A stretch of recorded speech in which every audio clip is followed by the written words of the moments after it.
சென்னை கோயம்பேட்டில் உள்ள பாரில் மது அருந்துவிட்டு நடனமாடிய போது இரு தரப்பினரிடையே ஏற்பட்ட தகராறில் 18 வயது இளம்பெண் கார் ஏற்றி கொல்லப்பட்ட வழக்கில் 6 பேர் கைது செய்யப்பட்டனர்.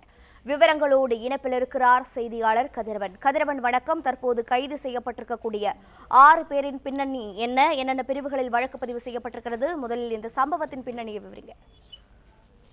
சென்னை கோயம்பேட்டில் உள்ள தனியார் பார்ல நேற்று இரவு ஏற்பட்ட பிரச்சனையில திமுக கொடி கட்டிய காரால் இருசக்கர வாகனத்தில் சென்ற நபர்கள் மீது ஏற்றி விபத்து ஏற்படுத்தியதுல ஒரு நபர் உயிரிழந்திருக்கிறார். ஒருவர் ஆபத்தான நிலையில மருத்துவமனையில் சிகிச்சை பெற்று வருகிறார். இந்த விவகாரத்துல கொலை வழக்கு பதிவு செய்த போலீசார் 6 பேரை தற்போது கைது செய்திருக்கிறார்கள். தொடர் விசாரணைகளை நடத்தி வருகிறார்கள். குறிப்பாக இந்த விபத்தில் சிக்கி உயிரிழந்த பெண் யான்சி என்பதும் இவர் விழுப்புரம் மாவட்டம் அனிச்சங்குப்பம் இலங்கை அகதிகள் முகாமில் வசித்து வரக்கூடிய மேரிசில்லா என்பவருடைய மகள் என்பதும் தெரிய வந்திருக்கிறது. 12ஆம் வகுப்பை முடித்துவிட்டு கல்லூரி செல்வதற்காக காத்திருந்த நிலையில யான்சிக்கு பழக்கமான இன்ஸ்டாகிராமில் பழக்கமான பெண் ஒருவரை சென்னையில வந்து சந்திப்பதற்காக கடந்த 19ஆம் தேதி வருகை தந்திருக்கிறார். 28ஆம் தேதி வருகை தந்திருக்கிறார். பவுன்சியா வீட்டுக்கு வந்து அவரிடம் நண்பர்களுடன் சேர்ந்து நேற்று இரவு அவரை தொடரில் சென்று நண்பர்களோடு இருந்த நிலையில அப்போது இரு தரப்பிற்கு இடையே தகராறு ஏற்பட்டிருக்கிறது.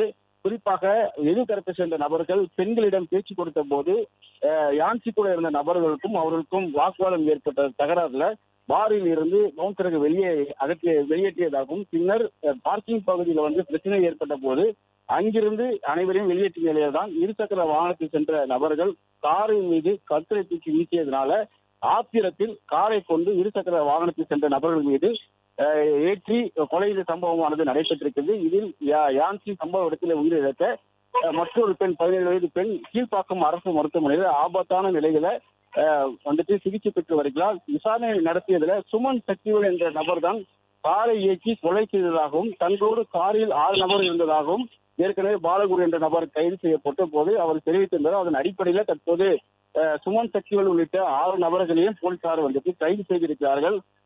சொகுசு காரையும் பறிமுதல் செய்திருக்கிறார்கள். திமுக கொடி கட்டிய அந்த சொகுசு காரை பறிமுதல் செய்து விசாரணை செய்த போது அவர் தந்தை தொழிலதிபர் என்பதும் சுமன் சக்திவேல் கென்சிக்காக திமுகவில் தற்போது இணைந்து பணியாற்றி வருவதும் தெரிய வந்திருக்கிறது. தலைவிய நிபுணர்கள் கொலை நடந்த சம்பவ இடத்துக்கு வந்து ரத்த மாதிரிகள் சேகரித்து அதே போன்று சிதறிய பைக் உதிரி பாகங்களும் எடுத்து சென்றிருக்கிறார்கள். தொடர் விசாரணை நடைபெற்று வருகிறது. சுமன் சக்திவேல் உள்ளிட்ட 6 பேரும் கைது செய்யப்பட்டிருப்பதாக தெரிவிக்கப்பட்டிருக்கிறது.